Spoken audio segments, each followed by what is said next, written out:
کہتے ہیں کرشن چندر بھی ہوا کرتے ہیں جو کہ اردو میں بہت اچھا لکھتے ہیں. ہماری نگاہ سے نہیں گزرے، آپ کی نگاہ سے گزرے ہوئے تو آپ نے بتایا نہیں. خیر پھر اس معاملے میں غلطی آپ کی. اچھا اب پڑھے دیتے ہیں، جو پسند آئے تو آئندہ سے ان کو بھی شامل کر لیتے ہیں اپنی فہرست میں. کیسا؟ اب امید ہے آپ کو پسند آئے گا. شروع کرتے ہیں تائی ایسری کے نام سے. میں گرانٹ کالج کلکتہ میں ڈاکٹری کا فائنل کورس کر رہا تھا اور اپنے بڑے بھائی کی شادی پر چند روز کے لیے لاہور آ گیا تھا. یہیں شاہی محلے کے قریب اونچا ٹھاکر داس میں ہمارا جہاں آبائی گھر تھا، میری پہلی ملاقات تائی ایسری سے ہوئی. تائی ایسری ہماری سگی تائی تو نہ تھی، لیکن ایسی تھیں کہ انہیں دیکھ کر ہر ایک کا جی انہیں تائی کہنے کے لیے بے قرار ہو جاتا تھا. محلے کے باہر جب ان کا تانگا آ کے رکا اور کسی نے کہا لو جی تائی ایسری آ گئی، تو بہت سے بڈھے جوان مرد اور عورتیں انہیں لینے کے لیے دوڑے. 2-3 نے سہارا دے کر تائی ایسری کو تانگے سے نیچے اتارا، کیونکہ تائی ایسری فربامدان تھی اور چلنے سے یا باتیں کرنے سے یا محض کسی کو دیکھنے ہی سے ان کی سانس پھولنے لگتی تھی. 2-3 رشتہ داروں نے یکبارگی اپنی جیب سے تانگے کے کرائے کے لیے پیسے نکالے، مگر تائی ایسری نے اپنی پھولی ہوئی سانسوں میں ہنس ہنس کر سب کو یہ کہہ دیا کہ وہ تو پہلے ہی تانگے والے کو کرایہ دے کے پیسے دے چکے ہیں. اور جب وہ یوں اپنی پھولی سانسوں کے درمیان باتیں کرتی کرتی ہنسی تو مجھے بہت اچھی معلوم. 2-3 رشتہ داروں کا چہرہ اتر گیا اور انہوں نے اپنے پیسے جیب میں ڈالتے ہوئے کہا، یہ تم نے کیا کیا تائی، ہمیں اتنی سی خدمت کا موقع بھی نہیں دیتی ہو. اس پر تائی نے کوئی جواب نہ دیا. انہوں نے اپنے قریب کھڑی ہوئی ایک نوجوان عورت سے پنکھی لے لی اور اسے جھلتے جھلتے مسکراتی ہوئی آگے بڑھ گئی. تائی ایسری کی عمر 60 سال سے کم تو نہ ہوگی. ان کے سر کے بال کھچڑی ہو چکے تھے اور ان کے بھرے بھرے گول مٹول گندمی چہرے پر بہت اچھے لگتے. ان کا پھولی پھولی سانسوں میں معصوم باتیں کرنا تو سبھی کو بہت اچھا لگتا، لیکن مجھے ان کے چہرے میں ان کی آنکھیں بڑی غیر معمولی نظر آئیں. ان آنکھوں کو دیکھ کر مجھے ہمیشہ دھرتی کا خیال، میلوں دور تک پھیلے ہوئے کھیتوں کا خیال آیا. اس کے ساتھ ساتھ یہ خیال بھی آیا کہ ان آنکھوں کے اندر جو محبت ہے اس کا کوئی کنارہ نہیں، جو معصومیت ہے اس کی کوئی ادھا نہیں، جو درد ہے اس کا کوئی دروا نہیں. میں نے آج تک ایسی آنکھیں کسی عورت کے چہرے پر نہیں دیکھی جو اس قدر وسیع اور بے کنارہ ہو. اس زندگی کا بڑے سے بڑا اور تلخ سے تلخ تجربہ بھی ان کے لیے تنکے سے زیادہ حیثیت نہ رکھے. ایسی آنکھیں جو اپنی پناہوں میں سب کچھ بہا لے جائیں. ایسی انوکھی، معاف کر دینے والی، درگزر کر دینے والی آنکھیں میں نے آج تک نہیں دیکھی. تائی ایسری نے کاسنی شاہی کا گھاگھرا پہن رکھا تھا جس پر سنہرے گوٹے کا لہریا چمک رہا تھا. ان کی قمیض بسنتی ریشم کی تھی جس پر زری کے پھول کڑے ہوئے تھے. سر پر دوہرے ململ کا قرمزی دوپٹہ تھا. ہاتھوں میں سونے کے گھنگرو تھے. جب وہ گھر کے دالان میں داخل ہوئیں تو چاروں طرف شور مچ گیا. بہوئیں اور خالائیں اور نندیں اور بھاوجیں اور موسیاں اور چچیاں سب تائی ایسری کے پاؤں چھونے کو دوڑی. ایک عورت نے جلدی سے ایک رنگین پیڑھی کھینچ کر تائی ایسری کے لیے رکھ دی اور تائی ایسری ہنستے ہوئے اس پر بیٹھ گئی اور باری باری سب کو گلے لگا کر سب کے سر پر ہاتھ پھیر کر سب کو دعا دینے لگی. اور ان کے قریب ہیرو مہری کی بیٹی سوتری خوشی سے اپنی بانچیں کھلائے زور زور سے پنکھا چل رہی تھی. تائی ایسری گھر سے رنگین کھینچی کی ایک ٹوکری لے کر آئی تھی جو ان کے قدموں میں ان کی پیڑھی کے پاس ہی پڑی تھی. وہ باری باری سے سب کو دعائیں دیتی جاتی اور کھینچی والی ٹوکری کھول کر اس میں سے ایک چوانی نکال کر دیتی جاتی. کوئی 100 چوانیاں انہوں نے اگلے 20 منٹ میں بانٹ دی. جب سب عورتیں اور مرد اور لڑکے اور بچے والے ان کے پاؤں چھو کر اپنی اپنی چونی لے چکے تو انہوں نے اپنی تھوڑی اونچی کر کے پنکھا جھلنے والے لڑکی کی طرف دیکھا اور اس سے پوچھا، تو کون ہے؟ میں سوتری ہوں، بچی نے شرماتے ہوئے جواب دیا۔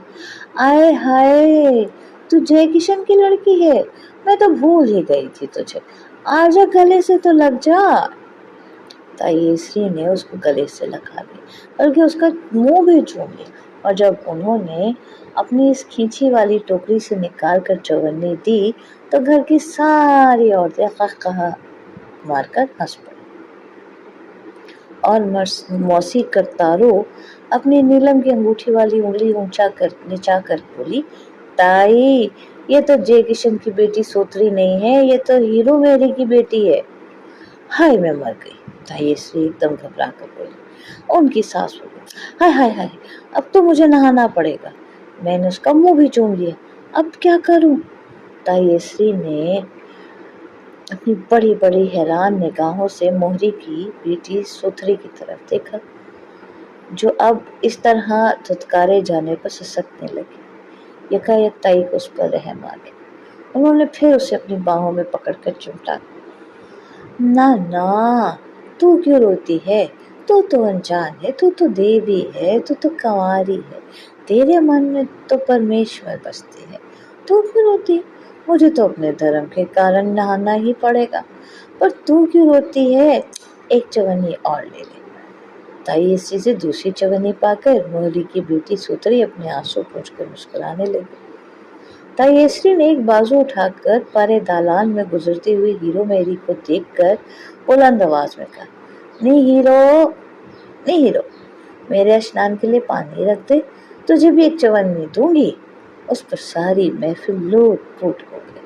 تائیسری کو کئی لوگ چونی والی تائی کہتے تھے، کئی لوگ کنواری تائی کہتے تھے، کیونکہ یہ بھی مشہور تھا کہ جس دن سے تایا یدھ راج نے تائیسری سے شادی کی تھی، اس دن سے آج تک وہ کنواری کی کنواری چلی آ رہی تھی، کیونکہ سنا ہے اور سنانے والے تو یہ کہتے ہیں اور یہ سناتے بھی ہیں کہ تایا یدھ راج نے اپنی شادی سے پہلے جوانی میں اتنی خوبصورت عورتیں دیکھ ڈالی تھیں کہ جب ان کی شادی گاؤں کی اس سیدھی سادھی لڑکی سے ہوئی تو شادی کے پہلے روز ہی وہ انہیں بالکل پسند نہ آئی۔ جب سے انہوں نے شادی کر کے انہیں بالکل اکیلا چھوڑ دیا تھا، اگر کسی طرح کی سختی نہیں کرتے تھے۔ تایا یدھ راج ہر ماہ 75 روپے اسے بھیجتے تھے۔ وہ گاؤں میں رہتی تھی اپنے سسرال کے ہاں اور سب کی خدمت کرتی تھی، اور تایا یدھ راج جلندھر میں لوہے کا بیوپار کرتے تھے اور کئی سال اپنے گاؤں میں نہیں آتے تھے۔ میکے والوں نے کئی بار آ کر تائی کو لے جانا چاہا مگر انہوں نے صاف انکار کر دیا۔ میکے والوں نے تو یہ بھی چاہا کہ ان کی شادی پھر سے کر دی جائے مگر تائی اس کے لیے بھی راضی نہ ہوئی۔ وہ ایسے انہیں مارک سے اپنے سسرال کے لوگوں کی خدمت کرتی رہیں کہ سسرال والے خود انہیں اپنی بیٹی اور بہو سے زیادہ چاہنے لگے۔ تایا یدھ راج کے باپ مانک چند نے تو اپنے گھر کی ساری چابیاں تائیسری کے سپرد کر دی تھی، اور ساس بھی اس حد تک چاہنے لگی تھی کہ انہوں نے اپنے سارے گہنے پاتے نکال کر تائیسری کی تحویل میں دے دیے تھے۔ ویسے بہت سی عورتوں کو دیکھ کر یہ خیال بھی آتا ہے کہ جوانی میں کیسی رہی، مگر تائیسری کو دیکھ کر کبھی یہ خیال بھی نہ آیا۔ ہمیشہ یہی خیال آیا کہ تائیسری شاید بچپن سے ہی بلکہ جنم ہی سے ایسی پیدا ہوئی ہوں۔ پیدا ہوتے ہی انہوں نے اپنی ماں کو ہاتھ پھیلا کر آشیرواد دی ہوگی اور شاید بڑے میٹھے مہربان لہجے میں یہ بھی کہا ہوگا، تجھے میرے لیے بہت دکھ اٹھانے پڑے نا، اس لیے یہ لو ایک چونی تم بھی۔ شاید اسی لیے اپنے شوہر سے بھی ان کے تعلقات بے حد خوشگوار تھے۔ تایا یدھ راج ہمارے رشتہ داروں کی نظر میں شرابی، کبابی اور رنڈی باز تھے۔ وہ لوہے کے بڑے بیوپاری تھے تو کیا ہوا، انہیں اس طرح سے تائیسری کی زندگی برباد نہ کرنا چاہیے تھی، مگر جانے کیا بات تھی، تائیسری کو قطعاً اپنی زندگی برباد ہونے کا کوئی غم نہ تھا۔ ان کے طرز عمل سے معلوم ہوتا تھا جیسے انہیں اس بات کا بھی علم نہیں ہے کہ کسی نے ان کی زندگی برباد کی۔ हर वक्त हंसती खेलती बातें करती, हर एक के सुख और दुख में शामिल होने और खिदमत करने के लिए तैयार नजर आती। ये तो बिल्कुल नामुमकिन था कि पड़ोस में किसी के यहाँ खुशी हो और वो उसमें शरीक ना हो, के यहाँ कोई गमी हो और वो उसमें हिस्सा ना बटाए। तायेसरी के शौहर अमीर थे, मगर वो खुद तो अमीर न थी। 75 रुपए जो उन्हें माहवार मिलते थे, वो उन्हें हमेशा दूसरों पर खर्च कर देती थी, मगर वो सस्ते जमाने के 75 रुपए थे, इसीलिए बहुत से लोगों के दुख दर्द दूर हो जाते थे। मगर लोग उनसे उनके उनके वक्त बेवक्त की मदद की वजह से प्यार नहीं करते थे। ऐसे ही मगर जितनी अच्छी तायेसरी थी, ताया युद्धराज उतने ही बुरे थे। 30 बरस तक तो उन्होंने तायेसरी को अपने माँ बाप के घर गांव ही में रखा, और जब उनके माँ बाप दोनों ही मर गए और घर खाली हो गया, घर के दूसरे अफराद बड़े हो गए और शादियां करके और अपने घर बसा के दूसरी जगहों पर चले गए, तो उन्हें बादल नखवास्ता तायेसरी को भी जालंधर बुलवाना पड़ा। मगर यहाँ तायेसरी चंद दिनों से ज्यादा न रह सकी, क्योंकि पक्का बाह के मुअज्जज पठानों की एक लड़की से ताया युद्धराज ने याराना काटने की कोशिश की थी। नतीजे में उन्हें जालंधर से भागकर लाहौर आना पड़ा, क्योंकि पक्का बाह के पठानों ने आकर तायेसरी से कह दिया था कि सिर्फ तुम्हारी वजह से हमने इसे जिंदा छोड़ दिया। अब बेहतर यही है कि तुम अपने घर वाले को लेकर यहाँ कहीं चली जाओ, वरना हम इसे जिंदा ना छोड़ेंगे। और तायेसरी इस वाक़े के चंद रोज बाद ही ताया को लेकर लाहौर आ गई। मोहल्ला वंजारा में उन्होंने एक छोटा सा मकान ले लिया था। खुशकिस्मती से या बदकिस्मती से यहाँ भी ताया युवराज का व्यापार चंद महीनों में चमक गया। इसी असना में उन्होंने शाही मोहल्ले के तवाइफ मच्छी से दोस्ती कर ली, और होते होते यह किस्सा यहाँ तक बढ़ा कि अब उन्होंने मुस्तकिल तौर पर इसी मच्छी के घर रहना शुरू कर दिया और मोहल्ला वंजारा में कदम तक न धरते थे। लेकिन तायेसरी को देखकर कभी कोई ये नहीं कह सकता था कि उन्हें इस अमर का इतना सा भी मलाल हुआ होगा। यही वो ज़माना था जब ताया युद्धराज और मच्छी तवाइफ का किस्सा जोरों पर था। इन्हीं दिनों हमारे बड़े भाई साहब की शादी हुई। शादी में ताया युद्धराज तो शरीक ना हुए, लेकिन ताई ने रिश्तेदारों, मेहमानों और बारात की खिदमत गुजारी में दिन रात एक कर दिया। उनकी खुश मिजाजी से पेचीदा गुत्थियां सुलझ गई, चेहरे पर चढ़ी हुई त्योरियां उतर गई और जबीनें शिकनों से साफ और मुनव्वर होती गई। इसमें ताई की काविश को कोई दखल ना था। सुकून की शुआएं गोया खुद ब खुद उनके जिस्म से फूटती थी। उन्हें देखते ही हर एक का गम गुस्सा उतर जाता, पेचीदा से पेचीदा उलझने खुद ब खुद सुलझ जाती, घर भर में बशाशत बिखर जाती। ऐसी थी तायेसरी। मैंने तायेसरी को कभी किसी की बुराई करते नहीं देखा, कभी किस्मत का गिला करते नहीं देखा। हाँ, एक बार उनकी आंखों में एक अजीब सी चमक देखी थी, और वो वाकया उसी शादी से मुताल्लिक है। बड़े भाई साहब तो रात भर शादी की वेदी पर बैठे रहे।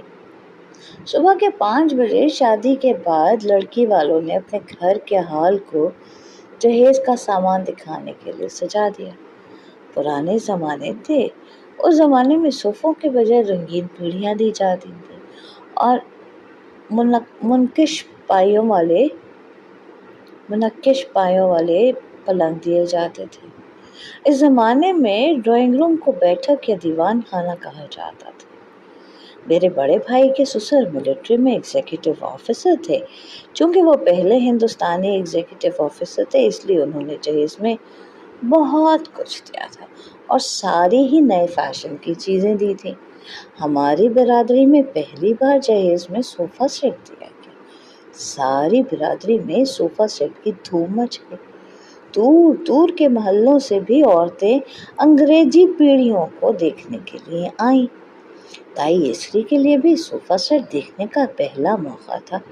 पहले तो बड़ी हैरानी से देखती रही, उस पर हाथ फेर कर मन ही मन में कुछ बड़बड़ाती रही। आखिर उनसे रहा ना गया तो उन्होंने मुझसे पूछ ही लिया, ए काका, इसको सोफा सेट क्यों बोलते हैं? अब मैं इसका क्या जवाब देता। सर हिलाकर कहने लगा, मुझे नहीं मालूम ताई। अच्छा, तो इसकी दो कुर्सियां छोटी क्यों हैं और वो तीसरी कुर्सी लंबी क्यों है? मैं फिर बोला और बिल्कुल लाजवाब हो गया। खामोशी से सर इनकार में हिला दिया। ताई देर तक सोचती रही, फिर यकायक जैसे उनकी समझ में कुछ आ गया। उनका चेहरा उनकी मासूम सी मुस्कुराहट से रोशन हुआ। वो बोली, मैं बताऊं? मैंने कहा, हाँ हाँ ताई बताओ। वो हम सबको बच्चों की तरह समझाते हुए बोली, देखो, मेरा ख्याल ये है कि ये लंबा सोफा तो इसलिए बना है कि जब दोनों मियाँ बीवी में सुलह हो तो वो दोनों इस लंबे सोफे पर बैठे, और जब दोनों में लड़ाई हो तो अलग अलग दो छोटे छोटे सोफों पर बैठे। सचमुच ये अंग्रेज बड़े अक्लमंद होते हैं, जभी तो हम पर हुकूमत करते हैं। ताई की दलील सुनकर महफिल में एक जोरदार कहकहा पड़ा, मगर मैंने देखा कि ताई ये सोचकर और बात कहकर चुप सी हो गई। क्या उस वक्त उन्हें अपना और अपने खावंद का झगड़ा याद आया था? ये तो मैं नहीं कह सकता। मैंने जब गौर से उनकी आंखों में देखा तो एक पल के लिए मुझे उनकी आंखों में एक अजीब सी चमक नजर आई। फिर मुझे ऐसा महसूस हुआ जैसे दरिया का पाट बहुत चौड़ा हो गया। कलकत्ते से MBBS करने के बाद मैंने वहीं एक बंगाली लड़की से शादी कर ली और हम धर्मतले में प्रैक्टिस करने लगा। कई साल कोशिश करता रहा मगर प्रैक्टिस ना चली। चुनाचे अपने बड़े भाई के इसरार पर लाहौर चला आया। भाई साहब ने कूचा ठाकुर दास के नुक्कड़ पर मुझे दुकान खोल दी और मैं अपने घर में यानी अपने मोहल्ले में अपनी बरादरी ही के सहारे प्रैक्टिस चलाने लगा। कलकत्ता में मैं बिल्कुल अनाड़ी था और जिंदगी का तजुर्बा भी न था। यहाँ आकर जब 8-10 वर्षों में गाहक को फांसने की तरकीब समझ में आई तो प्रैक्टिस खुद ब खुद चल निकली। अब दिन रात मसरूफ रहता था, बच्चे भी हो गए थे, इसलिए जिंदगी सूद की अंटी की तरह एक ही मदार पर चक्कर खाने लगी। इधर उधर जाने का मौका कम मिलता था। अब तो कई बरस से ताई इसरी का मुंह न देखा था, मगर इतना सुन रखा था कि ताई इसरी इस मकान में मोहल्ला बंजारा में रहती है और ताया युद्धराज शाही मोहल्ले में अपनी पिच्छी के साथ के उसके मकान में रहते। पर कभी कभी दूसरे तीसरे महीने ताई ऐसे की खबर लेने आ जाते, बड़ा एहसान करते। एक रोज मैं सुबह के वक्त मरीजों की भीड़ में बैठा नुस्खे तजवीज़ कर रहा था कि मोहल्ले बंजारा के एक आदमी ने आकर कहा, जल्दी चलो डॉक्टर साहब, ताई एसरी मर रही है, जल्दी करो तुम, बस जल्दी करो, फौरन करो। मैं उसी वक्त सब काम छोड़ छाड़ कर उस आदमी के साथ हो गई। मोहल्ला बंजारा के बिल्कुल उस आखिरी सिरे पर ताई एसरी का मकान था। पहली मंजिल की सीढ़ियां चढ़कर जब मैं आहनी सलाखों वाले मौके से गुजर कर उनके नीम तारीख कमरे में दाखिल हुआ तो बड़े बड़े तकियों का सहारा लेकर पलंग से लगी बैठी थी। उनकी सांस जोर जोर से चल रही थी और उन्होंने बड़े जोर से अपने दाएं हाथ से बाएं तरफ गोया अपने दिल को पकड़ रखा था। मुझे देखकर ही वो फूले फूले सांसों में मुस्कुराने लगी। तू आ गया पुत्र, अब मैं बच जाऊंगी। क्या तकलीफ हो गई है ताई? होता क्या, मौत का बुलावा आ गया था। 2 दिन मुझे सख्त कस के बुखार रही, फिर एकाएक जिस्म ठंडा होने लगा। बयान करते करते ताई की आंखों की पुतलियां फैलने लगी। फिर टांगों से जान गई, टांगों को हाथ लगाओ तो ठंडी या चुटकी भर हो तो कुछ भी महसूस ना हो। फिर धीरे धीरे मेरी जान कमर से निकल गई और जब मेरी जान ऊपर से भी निकलने लगी तो मैंने जोर से अपने कलेजे को पकड़ लिया। ताई अपने दाएं हाथ से बाईं तरफ अपने दिल वाले हिस्से को और जोर से पकड़ कर बोली, तो मैंने जोर से अपने कलेजे को पकड़ लिया और चिल्लाई, अरे कोई है तो जाए और जय किशन के बेटे राधा कृष्ण को बुला के लाए, वही मुझे ठीक करेगा। बस अब तुम आ गए हो, अब मैं बच जाऊंगी, ताई श्री ने मुकम्मल तमानियत से कहा। मैंने अपना हाथ ताई के दाएं हाथ की तरफ बढ़ाते हुए कहा, ताई जरा अपना ये हाथ इधर करो, तुम्हारी नब्ज तो देखूं। एकदम ताई दूसरे हाथ से मेरा हाथ झटक कर बोली, हाय तुम कैसे डॉक्टर हो, तुझे इतना नहीं मालूम कि इस हाथ से तो मैंने अपनी जान पकड़ रखी है, इस हाथ की नब्ज तुझे कैसे दिखा सकती हूँ। ताई चंद हफ्तों में अच्छी हो गई। उन्हें ब्लड प्रेशर की शिकायत थी। जब वो जाती रही तो फिर उठकर घूमने लगी और अपने पराये सब के सुख दुख में बदस्तूर शरीक होने लगी। लेकिन जब वो अच्छी हुई तो उसके चंद माह बाद हमारे ताया युद्धराज का इंतकाल हुआ। वहीं पुचकी के घर शाही मोहल्ले में उनका इंतकाल हुआ। वहीं से उनकी अर्थी उठी, क्योंकि ताई ने उनकी लाश को घर लाने की इजाजत नहीं दी थी।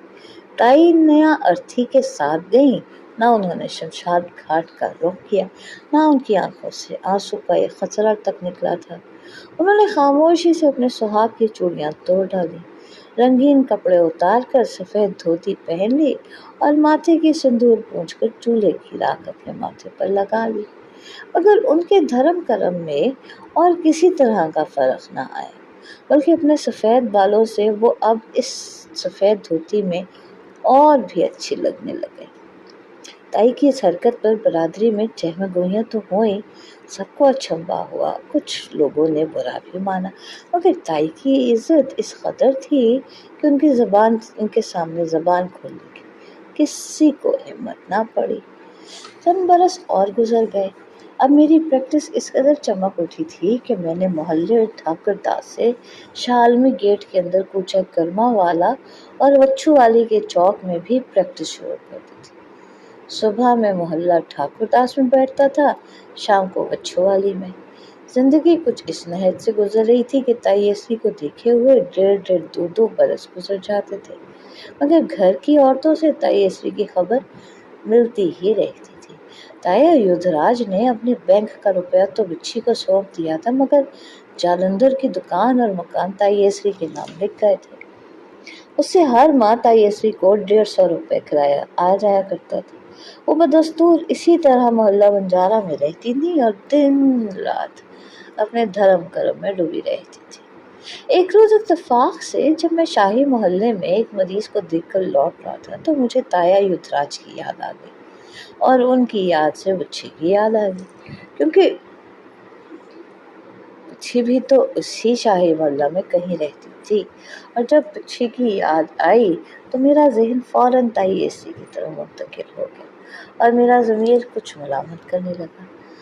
गालिबन 12-15 महीनों से मैं तायेसी को देखने न गया था। मैंने सोचा मैं कल या परसों पहली फुर्सत ही में तायेसी को देख लाऊंगा। अभी मैं यही सोच रहा था कि शाही मोहल्ले की गली से मैंने तायेसी को निकलते देखा। कलमजी शाही के बजाय अब वो स्याह शाही का घाघरा पहने थी, जिस पर न गोटा था न लचका। कमीज भी सफ़ेद रंग की थी और सर पर उन्होंने सफ़ेद मलमल का दोहरा दुपट्टा ले रखा था, जिसमें उनका गोल मटोल चेहरा बिल्कुल मडोना की तरह मासूम और पुरस्कार नजर आता था। जिस लम्हा मैंने उन्हें देखा, उसी लम्हा उन्होंने मुझे भी देखा और मुझे देखते ही वो शर्मा सी गई और फौरन मुझसे कतराकर वापस गली में जाने लगी कि मैंने उन्हें फौरन आवाज़ देकर रोक ली। मेरे आवाज़ में एक ऐसी हैरत थी जो एक चीख से मुशाबह थी कि तायेसी यहाँ तवाइफों के मोहल्ले में क्या कर रही थी। तायेसी, तायेसी, मैंने चिल्ला कर कहा। तायेसी, मैंने फिर आवाज़ दी। मेरी आवाज़ सुनकर वो पलट आई। सामने आकर एक गुनहगार मुजरिम की तरह खड़ी हो गई। उनकी निगाहें ऊपर न उठी थी। तायेसी, तुम यहाँ क्या कर रही हो? मैंने कुछ हैरत से और कुछ गुस्से से उनसे कहा। वो उसी तरह सर नीचा किया, आहिस्ता आहिस्ता झिझकते झिझकते बोली, मैं पुत्र क्या बताऊं, वो وہ میں نے سنا تھا کہ پچکی بیمار ہے، بہت سخت بیمار ہے۔ میں نے سوچا اسے دیکھ آؤں۔ تم یہاں پچکمی کو دیکھنے آئی تھی؟ میں نے غم اور غصے سے تقریباً چیخ کر کہا۔ پچمی کو، اس بدسات چنال کو، جس نے تائی ایسری نے آہستہ سے اپنا ہاتھ اوپر اٹھایا اور میں کہتے کہتے رکا، نہ ککا نہ۔ تائی ایسری، حصہ اول، اختتام پذیر۔ کچھ ایسے کردار ہماری سوسائٹی کے، ہمارے سماج کے، جو بے نام لیکن بہت بڑا مقام، جو پتہ نہیں کہاں سے آتے ہیں، کہاں چلے جاتے ہیں، لیکن جب تک رہتے ہیں زندگی میں ایک روشن باب، ایک چمکتا ستارہ بن کے ضرور رہنمائی کرتے رہتے ہیں۔ حصہ اول کے ساتھ اختتام پذیر ہوا، حصہ دوم کے لیے کچھ دیر بعد انتظار کیجیے۔